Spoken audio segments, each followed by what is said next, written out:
I am in the business of the future, which for many people sounds a little bit weird, and also probably because most other futurists, if you look around in the world of futurology, are usually quite a bit older than me and always keep on talking about technology and how artificial intelligence is going to save all of us and so on. My interest, personally is a more softer one. I'm interested in how society and especially generations are adapting and communicating with one another. And as was mentioned before, the communication between generations tends to be very, very difficult. And that's why I thought the Corona crisis was such an interesting time to see how this discourse was changed and what happened, even if only for a brief moment, because as I speak right now, I think some of the benefits and some of the experiences we had are slowly getting lost again. And that's why I'd kind of like to recapitulate what happened, why it was good, and then the question of how we can hold it and how it can help all of us. The world after Corona is obviously a very difficult one to see. I think this is the question that most futurists get all the time, is how will the world be afterwards? And obviously it is very difficult for us as individuals to put ourselves into a future when the crisis is so imminent, when it is so incredibly close, which is why I would like to ask you to not look into the future for a second, but feel back into the past.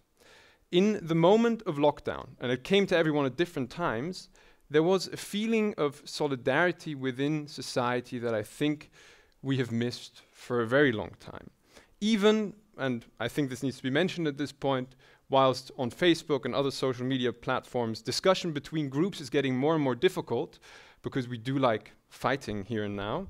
There was a moment during Corona where even the anti-vaccination crowd shut up for a second and just listened and saw what was happening. We were all in this boat of fear to a certain extent together. And I think that was quite an interesting experience, because when we put aside our differences and the things we like to fight about usually, suddenly a lot was possible. Things that seemed impossible in a rebellion before that, namely Fridays for Future, where we asked for, calm down a bit, can't we turn down the economy a bit, maybe consume a bit less? That was all deemed completely impossible. And then the second, the crisis or the enemy was in front of the gates, we managed to pull together as a society over age groups and kind of get it under control for some time at least. So the central question that kind of comes out of this generational solidarity is this something we can hold? Is there an intergenerational solidarity that we can find, that we can hold, that we can perpetuate and move towards the future in, in a combination of different societies and generations, instead of everyone always just looking out for their own age group, if you may. And I think if we look back at this beautiful phrase, I'm sure you remember it, okay boomer, that went through the internet, that got memed, that was a sign of when generational discourse was not working.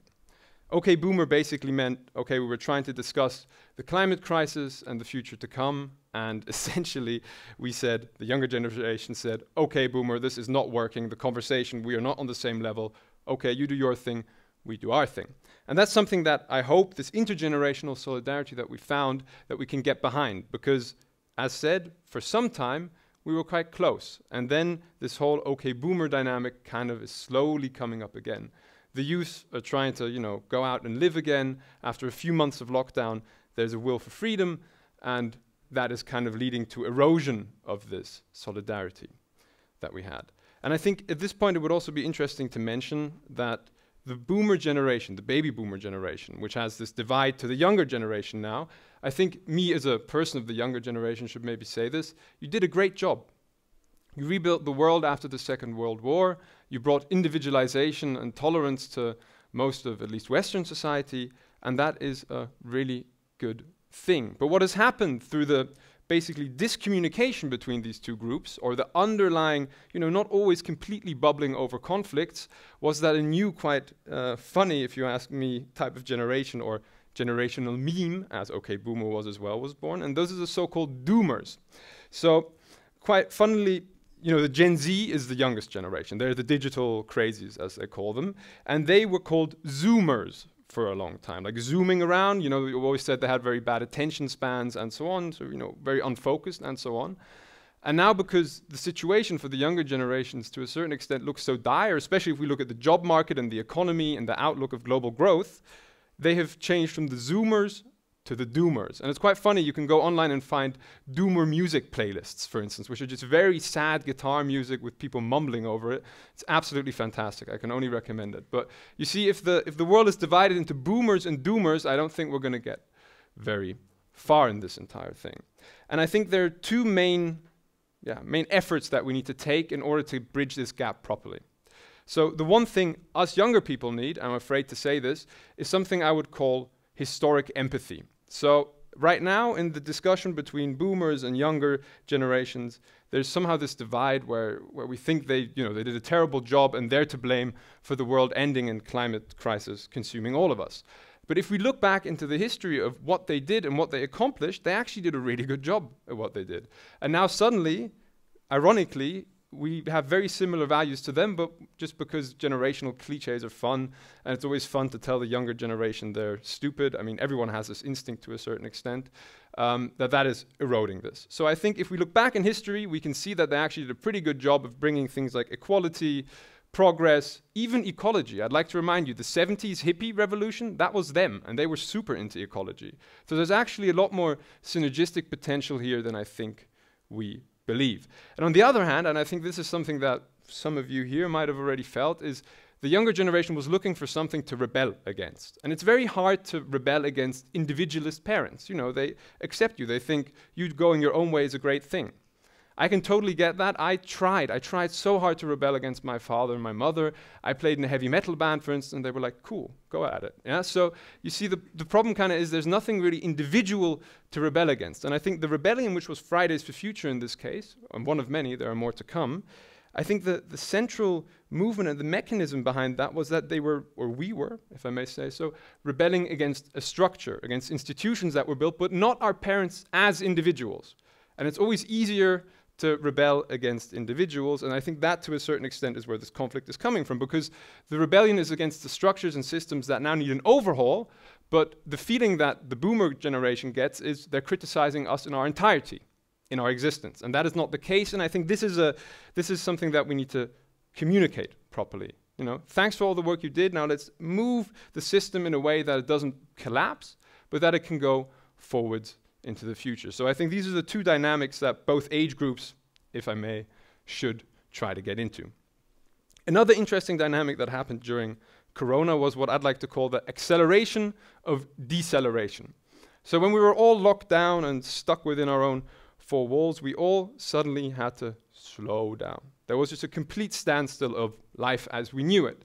And these acceleration trends that, for instance, minimalism or digital detox, all these kind of trends that try to get out of the perpetual cycle of consumption that kept on running all the time, those got amplified. We were all forced into them to a certain extent. And I think this could have quite a cathartic effect on us. For instance, many of the deceleration movements, example again, minimalism, they don't do it because it's oh so fun and so moral, but because you actually increase life quality through it. If you just slow down a bit, calm down a bit, and focus on what's actually necessary for you to be happy. And I think this was an experience that many people had to have forced upon them to realize the actual benefits of it. And I think that is something that will be with us for some time now, because if we now say, okay, we need to calm down consumption a bit, maybe slow down or change the economy a bit, you won't be able to say, that's impossible, we've never done that.